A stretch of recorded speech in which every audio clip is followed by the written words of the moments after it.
This morning, Dallas ISD takes a stand on Dreamers. We'll explain how the president's plan could affect classrooms. Superintendent Michael Hinojosa, one of our guests. Plus, is it political principle or personal revenge? Governor Abbott campaigning hard against a couple of Republican incumbents. Andrew White already leads with fundraising. Now he has snagged support from Houston and Dallas newspapers. Is this election getting away from Lupe Valdez?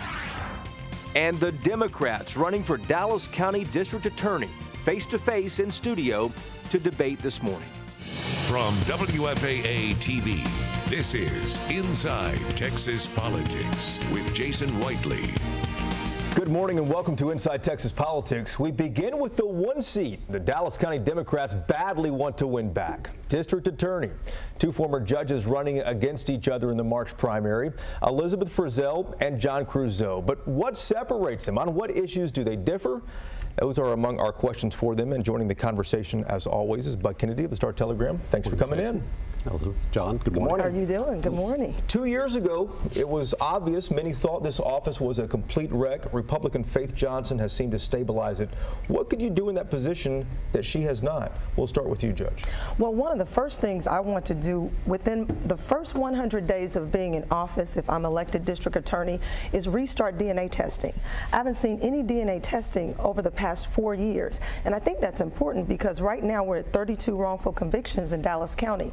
Number one in the nation. That's too many. And I want to make sure we're testing the DNA so that no one is wrongfully convicted because of an offense out of Dallas County. Judge Creuzot, what can you do that, the DA is currently not doing? Well, we need to redo and reconfigure the conviction integrity unit. Right now, it's just focused on old cases. And what I'd like to do is to put that in primacy in the office, and that is expand it in the number of people and also what it does. For example, when you talk about conviction integrity, that begins at arrest and that begins at charging. And that section should be involved in that and should oversee that. It also should oversee the appellate section because when you talk about conviction integrity, you're talking about something that has now occurred in most instances. And we need that particular unit to oversee that so that we have a continuum all the way from start to finish of conviction integrity, and it should be in charge of training for all of the assistant DAs because right now we have instances where assistant DAs aren't necessarily following the law. For example, we have one who's currently employed who was found to have withheld evidence. It's been a court finding, but that person is still employed, and that's something that I would not tolerate or put up with. You both mentioned similar themes here, too. This race hasn't made a lot of local headlines. Let's talk about how you're different from each other. Well, I think one of the main differences is, although I've been a prosecutor for the Department of Justice, I was a defense lawyer for 13 years. And when I first ran in 2002 and 2006, there were no attorneys who were former defense lawyers who became judges. The only way you became a judge was from the DA's office. And I always wondered, because you're supposed to take that defense hat off and that prosecutor hat off, why couldn't defense lawyers become judges? So I ran back in 2006 when the group of Democrats won and swept the courthouse. And I think that's one of the differences because I've tried every type of case that can be tried as a defense lawyer for 13 years, from rape, robbery, murder, capital murder, and also family law. I've done child support, CPS cases, and a lot of times people don't understand that the DA's office is in 60 courts in Dallas County, not just criminal, but also civil, family, and juvenile, and I've tried all types of juvenile cases as well. Judge Creuzot, how are you different from Judge Frizzell? Well, I've got 7 years of prosecutorial experience, just short of it, a year and a half of defense work, and then 22 years as a state district judge. And that's an important thing because during that 22 years, we started what's called the Divert Court program. It was the first rehabilitation-focused program in the state of Texas. We took that program and expanded it to over 300 type programs. And what we've done with that concept of rehabilitation instead of incarceration is we've closed 8 prisons. It's expanded. We train judges, we train parole officers, we trained probation officers, we trained the entire system. We expanded it to DWI courts, to family violence courts, to all types of problem-solving courts. And as a result, for the efforts and the outcomes of Divert Court, we've actually changed the tenor of criminal justice in the state of Texas. Texas is now a model for criminal justice reform across the United States, but it all started right here with the Dallas County Divert Court. Well, you're talking about diversion. We've read how the Dallas County jail population is down sharply. The number of arrests is down sharply. County's happy they're saving money. But I don't know if there's a perception that people are safer. Is crime getting enforced? Does something need to change about the way the law is enforced in Dallas County? Well, let me just say this. I've heard Judge Creuzot mention that he closed 8 prisons, and that's not true. I have never seen one statistic to show that he closed 1. So I'd like to see that stat that shows that his diversion program, which I think is great, by the way, has actually closed a prison or 8 prisons. I think it's a group effort. In order to close even 1 prison, there are a lot of factors that have to come together. And I think that's one factor, but so many other pieces have to come together. When you mention, are we safer? One thing that makes us safer is not only making sure we get it right, convict the right person, because if not, the actual criminal is still out there committing crimes, but we also have to make sure we look at bail bonds. Bail bond, I want to address bail bonds as district attorney because bail bonds should not be based on money. I strongly believe that. I've seen people get stuck in the system, not because they're a criminal, not because they're violent, but because they don't have money. We have a system that's based on the haves and the have-nots. What should it be based on? I think it should be based on the facts of the case. I would like to have fact-based hearings like we do in juvenile court. I practiced juvenile law for 13 years, and the way they do bonds in juvenile law is not based on money. They have a hearing every 10 days to make sure that they know whether society can be safe if you're released. And the number one thing that the Texas Code says is whether or not you'll return to court, your ties to the community. I think we should bring it back to fact-based hearings so society can be safe, but people don't get stuck in jail unnecessarily. I want to hear what John says. Well, facts based on risk. We have models now that are going across the United States on bail bond reform, and we can easily adopt those here. And number one, I never said I closed 8 prisons. I said the concept was expanded to allow for the closing of 8 prisons. That's a state statistic. For example, right across from the Crowley Courts building is one of them that closed right there. But as far as bail bond reform is concerned, I've been working on that since 2015, and I agree. We should do more. The DA's office should support it. I will support it, and we should move forward on it. It should be fact-based, based on the individual, whether they're a risk to not show up to court or not. We have 60 seconds left here. I want to ask you guys briefly this last question. I want a brief response from both of you. Cal Gilson from SMU said the issue in this race, the mechanical issue in this race, is whether a black Republican can pull a significant share of the black vote in southern Dallas County against a black Democrat. That's where the fight's going to happen. How hard will this be?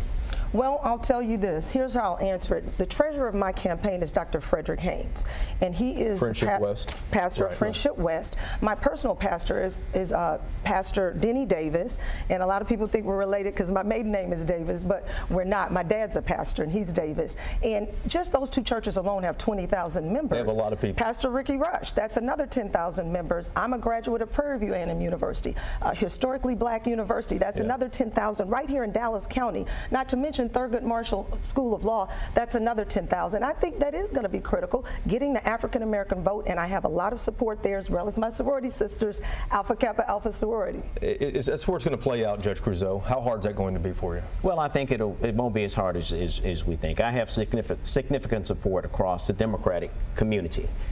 We've gone to many groups to seek endorsements, and I've been endorsed by almost everyone. I think we share a core endorsement with one. And I think that I have support across the southern community also, because I've gone and knocked on doors, talked to people, visited with voters, and our numbers show very well there across all sectors of the community. We've worked hard, and I think that I have the winning formula to beat the Republican candidate in November. All right, this March primary is March 6th. Elizabeth Frizzell and John Creuzot, thanks for coming in. Good luck to both of you. Thank you. Thank you. Thank you so much. How many of us have ever asked our child's teacher whether they're certified? It's not a common question, but teachers in Texas classrooms without certification, that's a growing trend. 2015 law lets districts do it under special circumstances. So why now is there growing concern over it? Ross Ramsey is usually in Austin with us, but he joins us in our Dallas studio to talk about this and a few other issues. Good to see you, man. Good morning. Uncertified teachers were supposed to teach career and tech courses as well, but not core classes. What's the big deal now? Well, what changed is they have these districts of distinction, and school districts are able to apply for this, and they can move up their start dates in August and some other things. And one of the things a district of distinction gets as part of its waiver is the right to use uncertified teachers for teaching classes. Even core classes? Yeah, even some core classes. Now the question here is, you know, a lot more districts are eligible for this. The numbers are not clear on how many districts are actually doing it. Gotcha. Governor Abbott campaigning hard against a couple of Republicans, one in Houston, one in San Antonio. Is this political principle or personal revenge? A little bit of both. There's another one, there's a third one in Galveston. They're all Republicans. They have all been on the opposite side of the governor on some ethics issues, particularly a pay-for-play thing that would have limited, would have banned people from being appointed by the governor to state boards and commissions if they gave him more than $2,500 in political funds. That's about 70 people. They're high rollers, they're regents at universities and things. It was kind of personal. So now he's spending money against them, campaigning against them, endorsing their opponents in the Republican primary. Wow. Ross, back to you in just a moment. Thank you. Affordable housing in Dallas is already hard to find. That's why our next contributor argues it's a bad idea to try and bring Amazon and its 50,000 jobs here. Amy Miller is a nonprofit professional in North Texas and lays out her explanation. Frankly, I really hope Amazon doesn't move its second headquarters to Dallas. Numerous U.S. cities are attempting to seduce Amazon through multi-billion-dollar tax breaks and land deals. Fresno, California is among the most extreme cases, proposing the creation of an Amazon Community Fund shared between the corporation and the county, which would allow Amazon to weigh in on city planning to an unprecedented degree, with control of 85% of that money. In the case of Dallas, the proposal offers Amazon several massive development projects in low-income neighborhoods that would address the company's needs, but not necessarily the community's. As unaffordable housing plagues Amazon's current home, Seattle, we need to consider how six-figure salaries moving into the Metroplex would affect an already skyrocketing housing market and widening inequality gap. Amazon should be selling Dallas on why they're the best fit for our economic development and our quality of life, not the other way around. My name is Amy Miller, and this is my voice, my opinion. Dallas ISD standing up for dreamers. What might happen in dozens of classrooms if the program goes away? Superintendent Michael Hinojosa in studio when Inside Texas Politics returns in 3 minutes. Start the fun. Start the excitement at the DFW Auto Show, February 14th through the 18th at the Dallas Convention Center. Everything is bigger in Texas. Sponsored by Belo Media Group. The DFW Auto Show. Speed up with Fios by Frontier. Get 150 megs internet for the price of our 100. With upload speed 7.5 times faster than Spectrum, you can share pictures faster when you switch to a Fios Triple Play for just $80 a month with no annual contract. Plus, get HBO for 1 year and watch all your favorite movies.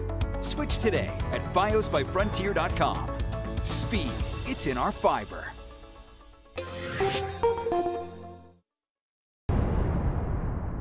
In support of Barbara because she understands that being young and starting out in life, that's a big struggle for us. I know she have the heartbeats of our society. She have the heartbeat of our generation. I feel like she'll make a positive impact in our community and in our country. We need somebody that cares, somebody that is looking out for our best interests. She's fighting to make it easier for us to receive the grants or make these grants more accessible. She's a good girl, just kind of lost in the mess of ADHD. My son was diagnosed with dyslexia. She had what they called an auditory processing disability. Brain Balance is the answer for your kid because it didn't just mask the problems, it actually addressed the issue. We started seeing huge differences in her behavior. Brain Balance made that difference for her. Thank you. Call Brain Balance today and make a real difference in the life of your child. Need new floors? Empire Today makes getting beautiful new floors easy. Impossible? Let me show you. Empire brings hundreds of samples to you. We call it Shop at Home. The floors are high quality and come with great warranties. Plus, Empire handles the installation. You don't lift a finger, and the job's done right. Shop at Home, quality floors, professional installation. That's Empire Today. 800-588-2300 Empire Today. Get excited, fans. The new Mushroom Swiss Burger is here at Whataburger. If you love mushrooms, you're going to love this burger. Oh man, that's good. It's just absolutely amazing. It's a really good balance between hearty and savory. It kind of warms your heart a little bit whenever you eat it. That au jus sauce on top. The creamy au jus sauce. Just adds flavor that makes you go, wow. I can't believe this tastes so good. It's just perfect. Every bite's perfect. It's not just a Mushroom Swiss Burger, it's a Whataburger Mushroom Swiss Burger. Here for a limited time. Start the fun. Start the excitement at the DFW Auto Show, February 14th through the 18th at the Dallas Convention Center. Everything is bigger in Texas. Sponsored by Belo Media Group. The DFW Auto Show. If President Trump and Congress can't come to a compromise about DACA, classrooms in North Texas will likely feel the impact. Thousands of students at Dallas ISD believed to be dreamers, and at least 78 faculty and staff are as well. These are individuals who were brought to this country as children without the proper documents. Dallas ISD Superintendent Michael Hinojosa sent a letter in support of these dreamers. He's in studio to tell us what the district is now doing. Good to see you. Good to see you. Let's talk about the basics here. If DACA is done away with, what will happen in Dallas classrooms? Well, it will have a financial and a personal impact on our families and schools. But I want to tell people to be patient and be cautious and don't panic, because right now the judicial branch is dealing with it with a California court case that says even if the president gets his way, it can't be implemented until it's litigated. And so we got time for this year, but we are worried about having 38 classrooms without a certified teacher and other support systems. So we've put together some resources for our parents to have at their fingertips to know how to deal with these very important issues. Worst case scenario, are classrooms going to empty out? Are you going to have to, struggle to find these teachers who can teach dual language courses perhaps? We're already struggling to find these teachers. So what we'd have to do, we'd get very creative. Our principals would have to double up classrooms, because immediately these teachers would not be able to perform their duties. And so we would have to double up, and it would be very difficult impact on our school district. You wrote a letter, and it was addressed to Dallas ISD families. What kind of reaction did you hear from the community, from parents, from faculty and staff? We've done a soft launch, but now we've gone very aggressive and let all of our families know. The reaction I've got is thank you. I didn't realize all of this were all the issues. A lot of people didn't realize that I'm an immigrant myself, obviously legally. But I think the fact that the leader of the school district's been walking in these shoes, I think it helped calm people down. And I think we have a plan, and I think that we have great people that will step up. I just want to make sure people stay calm and productive during these very important times. You mentioned you have a plan. Is there a contingency plan in case worst case scenario happens, even though this will likely drag out in courts for a while? Yes, we have a contingency plan. First, we had to have a soft launch with our people. Now we're going public with everyone. But now each individual campus will come up with a contingency, because even though ICE works with us and they won't raid a school, if they raid a 7-Eleven, that's going to have an impact on our schools, because those kids might have no one at home to go deal with. So our principals are putting together plans in the worst case scenario. We certainly hope that will never happen, but we have to be prepared, because it is our reality. Dr. Hinojosa, you wrote in the letter too that our attorneys will continue working to determine how we can best support these valuable employees. What would that entail legally for the district? Well, we defend our employees, and luckily we have other people are doing this. In fact, Houston has a much larger number of employees that are in the DACA program as far as teachers. But we also are working with resources with the city of Dallas. Liz Cedillo and her team brought us some resources. So this is a joint effort in all of our municipal governments to make sure that we protect our employees and protect our students. Gotcha. Michael Hinojosa, the Dallas ISD Superintendent, thanks for coming in and explaining that, and good luck to you guys. Thank you so much. Thank you. President Trump wants to see tanks, troops, and more march through Washington. He's asking the Pentagon to put together plans for a military parade in the nation's capital. But is that really the best way to honor those who serve? That question sparking Flashpoint this morning. From the right, Mark Davis of 660 AM The Answer, and from the left, author and producer Katie Sherritt. Thank you, Jason. Good Sunday morning, and it is a good Sunday morning. Look who is back with us. Let's dive right in. So the president had this idea. He was in France for Bastille Day, which everyone should do at some point. And if you go, you're going to hear big equipment, military stuff rumbling down the Champs-Elysees. And the president thought, why not our country? Why not Pennsylvania Avenue? I kind of joined him in that. Why not? An appreciation for the military. I enjoy the B-1 bomber flyovers on Rangers opening day. Any problem with this?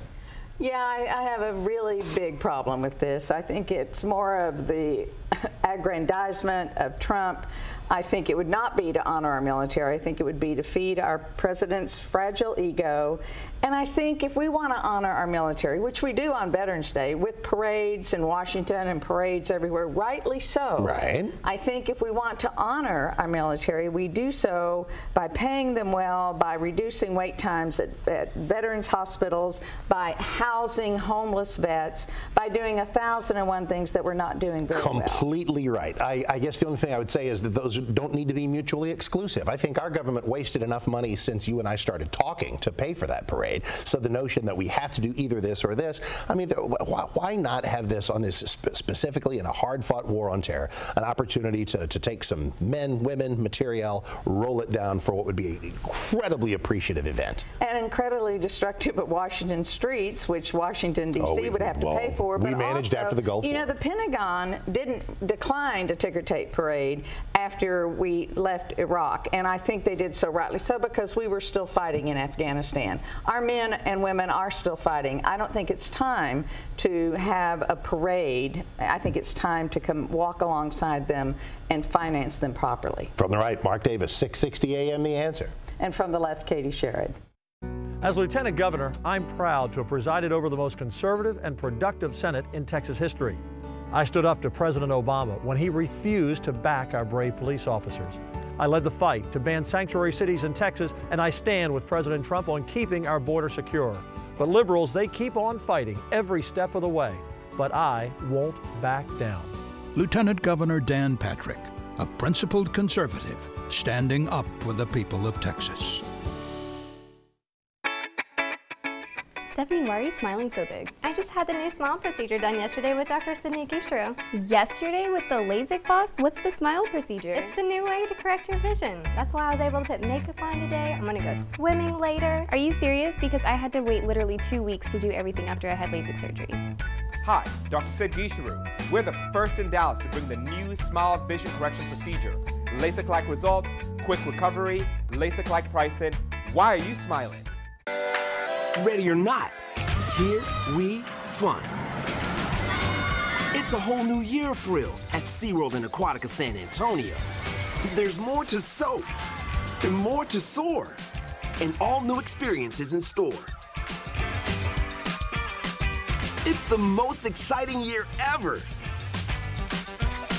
Don't wait, come celebrate. Get 2 parks for 1 great price with a 2-park flex ticket. It's Ram Truck Month, so long live the trucks with best-in-class 30,000 pounds of fifth-wheel towing and class-exclusive features like coil-link suspension for a smooth ride and Ram box storage. They don't just inspire passion, they help it grow stronger. Hurry in for a great deal during Ram Truck Month. Get an average $12,866 in total values on the 2018 Ram 1500 Lone Star Silver Crew Cab. And Texas light-duty pickup truck owners get $1,500 bonus cash. With the Chase mobile app, Michaela DePrince could pay practically anyone at any bank, all while performing a grand jeté between 2 grand pianos. She could, in a commercial. In real life, she uses it to pay her sister from her couch for that sweater she stained. What sweater? Life lived Michaela's way. Chase, make more of what's yours. Nebraska Furniture Mart is celebrating the President's Holiday with extra special mattress offers. All Serta Perfect Sleeper mattress sets are on sale. And with qualifying Serta sets $649 or more, get a $50 reward card and free delivery. Plus, some mattress sets qualify for up to 75-month financing with no down payment required. With this kind of selection and sales professionals ready to help, now's the time for a new mattress during the President's Holiday Sale at Nebraska Furniture Mart. Time now for Reporters Roundtable to put the headlines in perspective. Bud and Ross still with us here in studio, and WFAA's political producer Bernadine Steptoe is also a new member of our roundtable, starting with us last week. Thanks for coming back with us as well. Thanks for having me back. Let's start off with the first question. Donald Trump Jr. came out in support of George P. Bush to stay as land commissioner. The Bushes and the Trumps don't necessarily like each other, right? Well, this Bush likes those Trumps. You know, the George P. was early in the endorsement thing on Trump, trying to distance himself a little bit from the establishment that his name belongs to, and they're coming with paybacks. You know, George P. has played his endorsements very carefully. He's kept his cred going. But you know, this is the same week that George W., his uncle, came out saying that there's clear evidence Russia meddled in the campaign. And that made headlines. Well, and also in terms of what he said about payback, you know, the Trumps, they value loyalty, and Bush did endorse Trump, but however, Patterson, It's more of a swipe toward Patterson, because not only did Patterson not endorse Trump, he called him an idiot. And Jerry Patterson, the former land commissioner, is running again. Yes. Right. So it's payback all the way around for the Bushes. I mean, for the Trumps. Let's talk about Andrew White. He got recommendations. He's one of the Democrats running for governor. Right. He got recommendations from the newspapers in Houston and in Dallas. Lupe Valdez couldn't even get the Houston LGBT support. How is she letting this slip away from her here? I don't know if she ever was very serious. The answers she gives in editorial boards, she doesn't seem to know much about tax structure. You know, remember when she was here with us, we asked her what she'd accomplished, and she said, well, we let puppies come into the jail. You know, it was just not going to be a strong campaign. That was her big accomplishment, she told us. Well, and then also, when she rolled out her campaign, it looked as if it was on life support. Remember the rollout? The rollout. Well, what do you mean? Because someone leaked that she was going to run. She came out and said, no, I'm not running. And then, a couple of weeks later, she's, I am running. So she hasn't caught up ever since the rollout. Right. Wow, that surprised you at all, Ross? You watched this a long time. You run a campaign just like you run a business. You have a business plan, and then you go out and you hit your marks. And that campaign looks like they don't have a business plan. If they do have a business plan, they're not hitting their marks. I've talked to some people, some Democrats, who say that they wonder if she'll make the runoff. Is that? It's questionable. It's questionable, you think? Mm-hmm. Well, you've got a Yarborough on the ballot. Well, I think she's got a good chance of getting into the runoff solely because she's been on the Dallas County ballot so many times. It's a big county. None of these candidates are known. She's known to a little spike up in Dallas. I think that's going to get her in. That surprise you guys at all? She'll be there, but then what does she do between then and May? And also, quickly, Democrats want to win.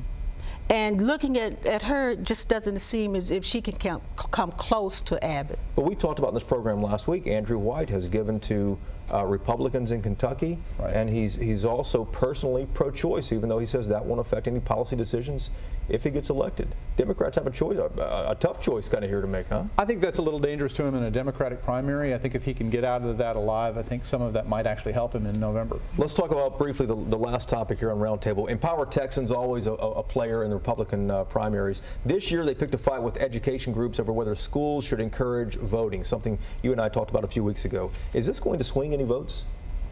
No, I think it's going to excite some Republican voters who want to run against the teachers and the educrats, as they call them. But I think that's really what it is. It's a vote effort. There was a lot of Twitter talk this week. You know, the schools, they wanted to expose wrongdoing, all these schools that were organizing kids to go out and vote. They claimed this was wrongdoing, and the teachers piled back on that on Twitter. But let's face it, Empower Texas has been in this game a long time. Teachers groups are new at this. I'm going to go with the old experienced team. Well, it could also increase turnout among parents to support their teachers, because to use the word whistleblower, that's frightening within itself to indicate that you have criminals in the school system. So it could increase parents' turnout as well. We'll see what happens March 6th. Thank you guys very much. We appreciate it. Thank you for watching as well. ABC's This Week is straight ahead, and we'll see you again next Sunday. Hope you have a good week.